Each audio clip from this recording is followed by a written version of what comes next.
Question from the mic for the sisters.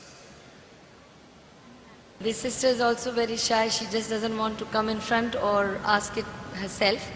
She says her question is about will of Allah. She says, I keep hearing everything is the will of Allah. Whatever happens is the will of Allah. And they say that everything is written already. So then where is the freedom of choice? When Allah gave me freedom of choice, whatever I do, if anything happens, they say, oh, this was written and it's the will of Allah. Then she also says, even with Adam and Eve, similar happened. And if you could explain, if there is so much, everything is written down, then what is my freedom of choice? Sisters asked a very good question, very important question. That if everything is the will of Allah, then where is the freedom of choice? And this is a question not only asked by non-Muslims, even asked by Muslims. It's talking about qadar. That if it is mentioned in destiny, that I'm going to rob, and if I rob, who's to blame? Allah is to blame. If it mentioned in destiny, I'm going to commit murder, and I commit murder, who's to blame? Allah is to blame. So where is the free will?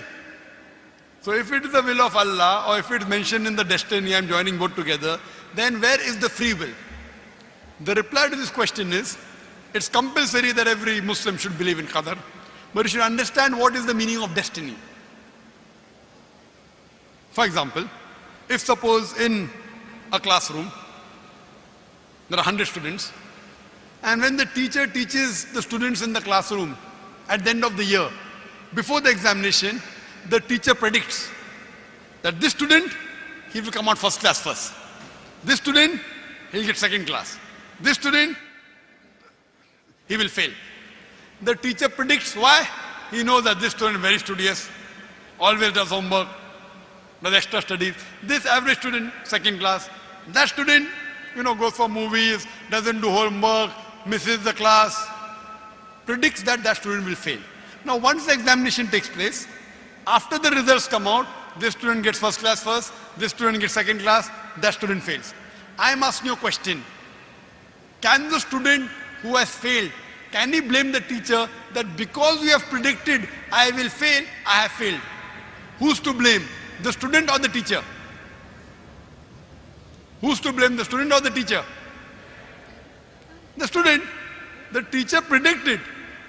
Who's to blame the student? He did not study, he did not do his homework, he used to go for extra movies. So similarly, Allah subhanahu wa ta'ala has given the human being the free will. Allah has told you what is right, what is wrong, but the choice is yours.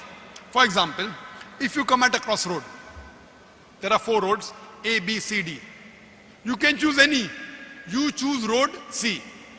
So Allah knows in advance that when you come at crossroad, you will choose road C. So Allah writes, when the person comes at the crossroad, he will choose road C. So it is not because Allah is writing that you are choosing, because you will be choosing, Allah is writing. It is not because Allah is writing that you are choosing road C. It is because you will be choosing road C. Allah is ilm-e-ghaib. He has knowledge of the future. He writes in advance. After you choose road C, you come at another crossroad, 5 roads, 1, 2, 3, 4, 5. Like after you pass the 12th standard, you can become engineer, you can become doctor, you can become businessman. You choose to become a businessman. Choice is yours. But Allah knows in advance that after you pass standard 12, you will choose to become a businessman. It is not because Allah is writing that you are becoming a businessman. Because you wanted to become a businessman, Allah is writing in advance. And what you understand here, that if Allah wants, He can easily change it. For example, if in a classroom, in the mathematics examination, the teacher gives the paper 2 plus 2 is equal to how much? Now why she is supervising, the student writes 2 plus 2 is equal to 5. The teacher will not correct, the teacher can correct. But if the teacher corrects, you will say the teacher is unjust. If teacher says, don't write 5, write 4. All the other students will, this is examination. Why are you interfering? So if Allah wants, He can change. But because He has given you free will, He is letting you take your decision. So this life is a test for the hereafter.